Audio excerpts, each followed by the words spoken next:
The winter was already hard enough that year, the kind of cold that locked the city into silence at night, the kind of cold where you could hear the crunch of every step outside your apartment building. I was renting a place on the third floor of an old brownstone on Hennepin Avenue. Drafty, thin walls, pipes that clanged like iron bells in the night, typical city apartment. But it wasn't the cold or the building that made me want to leave. It was my neighbors in 2A. I first noticed them about a week after moving in. Their voices carried easily through the walls into my unit.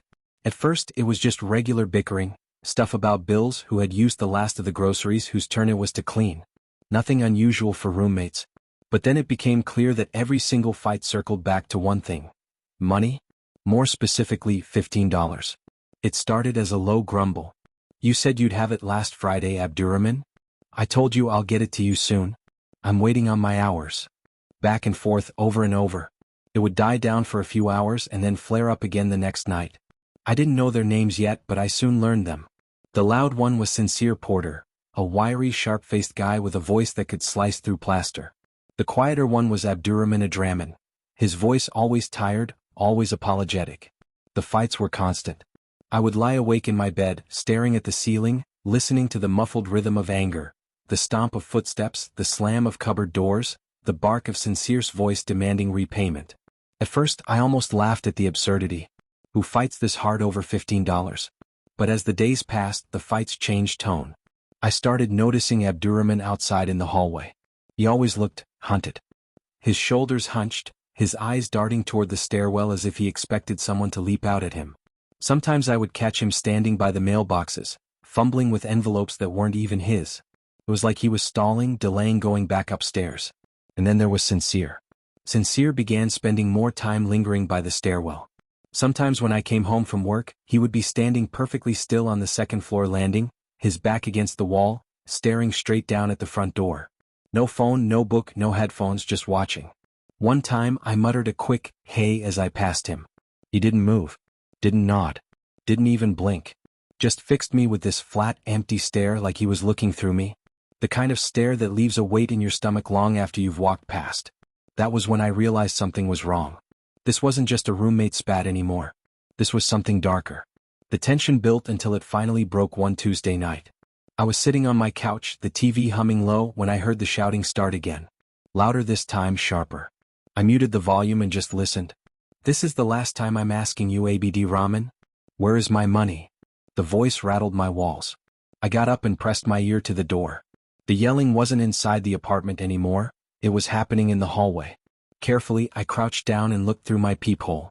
Sincere was standing right outside, just a few feet away, his chest heaving with rage. Abdurrahman was backed against the wall near the stairwell, his hands raised like he was trying to calm a wild animal. "Sincere, please, it's $15. I'll get it to you." Sincere cut him off, his voice like broken glass. "No. You've been saying that for weeks. You think I'm stupid? You think you can disrespect me over $15?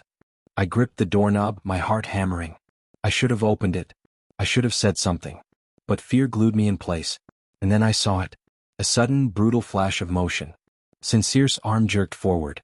Something glinted under the hallway light. Abdurrahman gasped and staggered, clutching his stomach. His knees buckled and he collapsed onto the hallway floor. I froze. I didn't scream. Didn't move. My breath fogged the glass of the peephole as I watched blood seep through Abdurrahman's shirt. Sincere just stood over him, breathing hard. Then, calmly, almost casually, he turned and walked down the stairs. His footsteps echoed against the concrete until they vanished into the night. For a moment there was nothing. No shouting. No sound of footsteps. Just the low hum of the hallway light and the faint, wet gasps of a dying man. I yanked my phone from the counter and dialed 911, my hands trembling so hard I nearly dropped it. My voice cracked as I whispered into the receiver. "Someone's been stabbed. My neighbor, he's bleeding. Please hurry." I wanted to open the door. I wanted to press something against the wound to help. But the fear kept me locked in place. All I could do was watch through the peephole as Abdurrahman's body shuddered, his hands twitching against the tile. And then he stopped moving. The sirens came within minutes. Red and blue light flooded the building's old windows, washing the walls in a surreal glow. I finally opened my door when the paramedics arrived, stepping back to let them through. But it was too late. One of them shook his head after checking the pulse. They covered Abdurrahman with a sheet right there in the hallway. The smell of iron lingered long after they wheeled him away. The police questioned me for hours. I told them what I saw, every detail burned into my memory, the stare, the knife, the way Sincere walked away like it was nothing.